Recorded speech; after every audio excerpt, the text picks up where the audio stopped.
So I really want to make a headphone holder, and I just finished this little guy.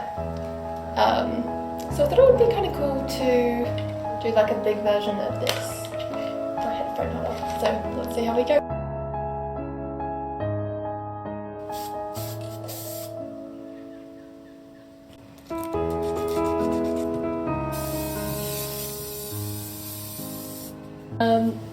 So here he is, looking fabulous. Yeah.